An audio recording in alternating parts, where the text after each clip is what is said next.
Students, कैसे हैं आप सब? आई होप आप सब अच्छे ही होंगे। तो welcome you all to my channel पढ़ लो। और आज हम एक्सरसाइज 5.2 के क्वेश्चन नंबर 5 के आगे के क्वेश्चंस करने वाले हैं। 4 तक हमने कंप्लीट करके रखे हैं आपके लिए। अगर आपने नहीं देखे हैं तो हमारे चैनल में जाइए, सब्सक्राइब कीजिए चैनल को और वीडियोस देखते रहिए, ठीक है।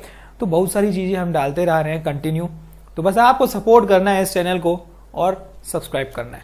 तो क्वेश्चन नंबर 5 की हम बात करते हैं। क्वेश्चन नंबर 5 क्या बोलता है? Find the number of terms in each of the following APs. हमारे पास एपी गिवन है और इसमें नंबर ऑफ टर्म्स निकालने हैं। इसका मतलब हमें एन निकालना है। ये सीरीज जो चल रही है 7, 13, 19, इसके बाद कोई टर्म आएगा, उसके बाद कोई टर्म आएगा और ऐसे करते करते करते 205 तक के टर्म्स रहेंगे। अब 7 से लेकर 205 तक के कितने बीच में नंबर्स रहेंगे, यही तो निकालना है यार। तो इस कैसे निकालते हैं? तो ये जो लास्ट टर्म गिवन है, मैंने क्या बताया, इसको ले लो क्या, ए एन। तो क्या क्या गिवन है, चलो लिख लेते हैं। फर्स्ट टर्म गिवन है, ठीक है, 7। डी क्या होता है, second term minus first term, मतलब 13 माइनस 7 कितना हो जाएगा भाई, ये हो जाएगा 6। और ए एन की वैल्यू गिवन है कितनी, 205। अब आपको ए एन का फॉर्मूला तो पता ही है, ठीक है, बहुत ही आसान है। क्या होता है, वो होता है a N equals to A plus N minus 1 d. तो चलिए जल्दी से हम पुट कर देते हैं वैल्यू। तो ए एन की जगह ए एन की वैल्यू पुट कर देते हैं। क्या है, 205 equals to 7 plus N minus 1, क्योंकि एन हमें फाइंड करना है और डी कितना है, 6 है। तो ये बन जाएगा 205 minus 7 equal to 6 into N minus 1। 205 में से 7 माइनस करना है, जल्दी बताओ कितना होगा, 198 equals to 6 into N minus 1। तो ये बन जाएगा 198 divide by 6 equal to N minus 1। चलो कैंसल आउट करते हैं, 6 1 टाइम, 6 3 टाइम 18, 6 3 टाइम 18। तो ये आ गया एन माइनस 1 इक्वल्स टू 33। तो एन की वैल्यू कितनी आ गई बच्चों, 34। तो इससे क्या पता चला, इससे ये पता चला कि नंबर ऑफ टर्म्स हैं 7 से लेकर 205 तक इस सीरीज में कितने हैं, 34 टर्म्स हैं, ठीक है, 34 टर्म्स हैं। तो ये बन गया हमारा क्वेश्चन। तो सिमिलर है जो ये अभी सेकंड क्वेश्चन हम करने वाले हैं, इसी का पार्ट 2 थोड़ा सिमिलर है। तो चलो हम इसको सॉल्व करते हैं, ठीक है। सबसे पहले ए की वैल्यू दी हुई है कितना, 13। डी कितना दिया हुआ भाई, ये दिया है 15, 1/2 माइनस ऑफ 18। तो कितना हो गया, ये हो गया हमारा 31 divide by 2 minus of 18 divide by 1। तो अब ये 2 एलसीएम, ये आ गया 31 माइनस 36। तो इसको सॉल्व करेंगे तो ये आएगा -5/2। देखो ये हमारा क्या मिला, ये डी मिला। अब ए एन मतलब लास्ट टर्म क्या दिया है, -47। तो हमें फॉर्मूला क्या लगाना है, जल्दी बताओ आप, रिकॉल करो। A N equals to A plus N minus 1 d, ठीक है। वैल्यू पुट कर देते हैं, -47 इक्वल्स टू ए मेरा 13 प्लस एन मुझे फाइंड करना है और डी हमने निकाल चुका है -5/2। तो 13 को जब मैं उधर शिफ्ट करूंगा, 13 को जब मैं शिफ्ट करता हूं LHS साइड में, तो ये क्या बन जाएगा, ठीक है, -5/2 इंटू एन माइनस 1। तो कितना आ गया, ये आ गया -60। अब ये 2 ये इन 2 में चले जाएगा, 5 ये डिवाइड में आ जाएगा, equals to N minus 1। 5 1 time, 5 12 time. तो यहां से n माइनस 1 की वैल्यू क्या आई, 24 बच्चों। तो n इक्वल टू कितना आ गया, 24 प्लस 1 और n की वैल्यू आ गई 25। मतलब कितने नंबर ऑफ टर्म्स हुए, नंबर ऑफ टर्म्स हुए 25। देखो अर्थमेटिक प्रोग्रेशन के क्वेश्चंस बनाने में आपको बहुत मजा आने वाला है, क्योंकि बहुत ही सिंपल क्वेश्चंस हैं, एक ही फॉर्मूला है और आपको उससे बनाना है। पर ये पहचानना जरूरी है कि क्या गिवन है। ये सीख गए तो आपसे सब क्वेश्चंस आसानी से बन जाएंगे। तो ये था क्वेश्चन नंबर 5। चलिए बढ़ते हैं क्वेश्चन नंबर 6 की तरफ। क्वेश्चन नंबर 6 बोलता है check whether -150 is a term of AP. अच्छा, एक सीरीज चलते आ रही है और मुझे चेक करना है कि -150 इसमें इस सीरीज में कहीं पे आएगा क्या। ये कैसे निकालोगे कि ये -150 कहीं पे आएगा क्या।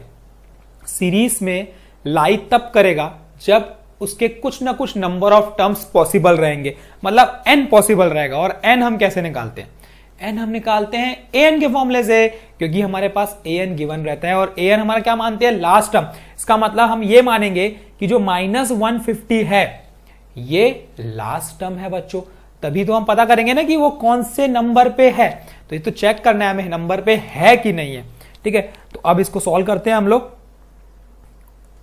तो हमारे पास क्या गिवन है, ए गिवन है कितना 11, डी कितना है second term minus first term. देखो फॉर्मूला आप लिखना, मैं फॉर्मूला नहीं लिखा हूं लेकिन आपको लिखना है -3, ठीक है। ए एन कितना -150।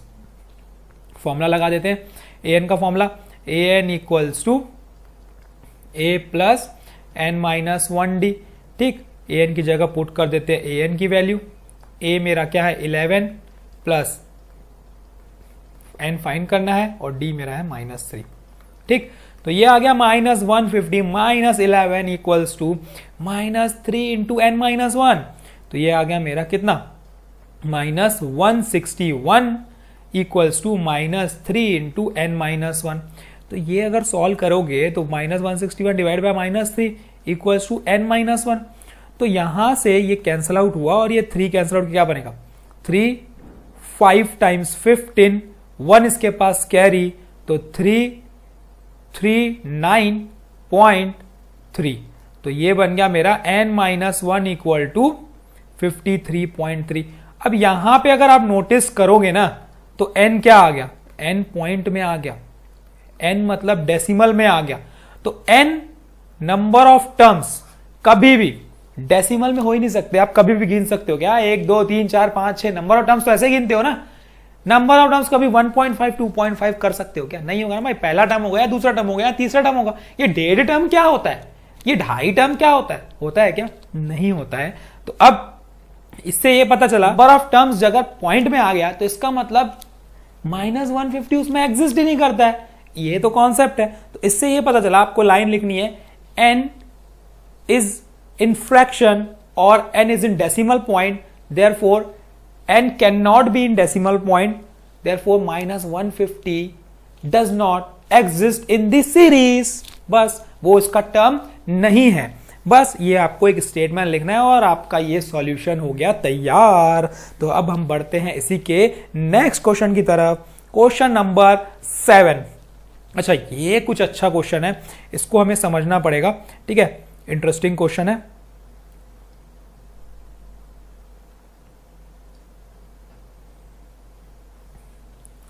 Find the 31st term of an AP whose 11th term is 38 and the 16th term is 73। देखो क्वेश्चन में ना 11th टर्म और 16th टर्म दिया हुआ है, तो हमें जो गिवन है सबसे पहले तो वो ले लो, क्या दिया हुआ है A11 कितना 38 है ना, और A16 कितना 73। अच्छा A11 की बात कर रहा है, मतलब 11th टर्म की बात कर रहा है। जब 11th टर्म की बात करेगा तो मैंने क्या बताया, वो क्या होगा A प्लस 10D। 11 है तो एक D कम हो जाता है, 16D है तो क्या हो जाएगा A प्लस 15D। तो इससे क्या मिलेगा वो देखते हैं। A plus 10D equals to 38, इससे मिली equation number 1। A plus 15D equals to 73, इससे मिली इक्वेशन नंबर 2। अब जब दो इक्वेशन आपको मिल चुकी है और दो अननोन हमें दिख रहा है तो हम इसको एलिमिनेशन या सब्स्टिट्यूशन दोनों में से जो आपको इजी लगता है उससे बनाओ। तो चलिए हम एलिमिनेशन से बना देते हैं। ये नेगेटिव, ये नेगेटिव, ये नेगेटिव, ये हो गया cancel out. 10 minus 15 that is -5D equals to 38 minus 73। जल्दी बताओ कितना हो जाएगा। 13 में से 8 गया, ये बचेगा 5, ये हो गया 7 6 में से 3 गया, ये आ गया 3, कितना आया -35। तो D की वैल्यू क्या आ गई -35 डिवाइड बाय -5 और D हो गया मेरा 7। कॉमन डिफरेंस निकल चुका है। कोई भी टर्म निकालने के लिए आपको A और D की जरूरत पड़ेगी, तो D हमारा निकल चुका है। तो अब क्या करो, putting the value of D in equation number 1। तो हम कर लेते हैं A plus 10 into 7 equals to 38। तो A प्लस 70 इक्वल्स टू कितना 38। तो A की वैल्यू कितनी हो गई 38 माइनस 70। जल्दी बोलो, 10 में से 8 गया 2, ठीक है। ये बन जाएगा मेरा 6 में से 3 गया 3 -32, मतलब फर्स्ट टर्म मेरा आ गया -32। अब बताओ किस टर्म की बात कर रहा है वो बात कर रहा है 31st टर्म की, मतलब A31। और इसका फॉर्मूला क्या हो जाएगा, a प्लस 30d। अरे भाई जिस भी टर्म की बात करें, अगर मुझे a और d पता है तो मैं आसानी से निकाल सकता हूं। ठीक, तो अब a कितना है, -32 plus 30 into 7 equals to -32 plus 210। तो यहां से a31 की वैल्यू क्या आ गई, जब 210 में से आप 32 माइनस करोगे तो 10 में से 2 गया ये 8, ये हो गया 0, ये 10 हो गया, 10 में से 3 गया ये 7, ये 1, कितना आ गया 178। तो मतलब 178 जो है वो है क्या, 31st टर्म। जो हमें फाइंड करना था वो हमें मिल चुका है। तो आज के इस वीडियो में हमने क्वेश्चन नंबर 5, 6 और 7 कंप्लीट किया है। अगर आपको ये समझ में आ रहे हैं तो हमारे चैनल से जुड़ जाइए भाई, किसका इंतजार कर रहे हो, जल्दी से सब्सक्राइब बटन दबाओ। ठीक, तो आगे के सॉल्यूशंस आपको मिले। तो चलिए अब हम कल नेक्स्ट वीडियो में फिर मिलेंगे नए क्वेश्चंस के साथ। तब तक के लिए ये प्रिपरेशन कर लो, आपका फायदा है।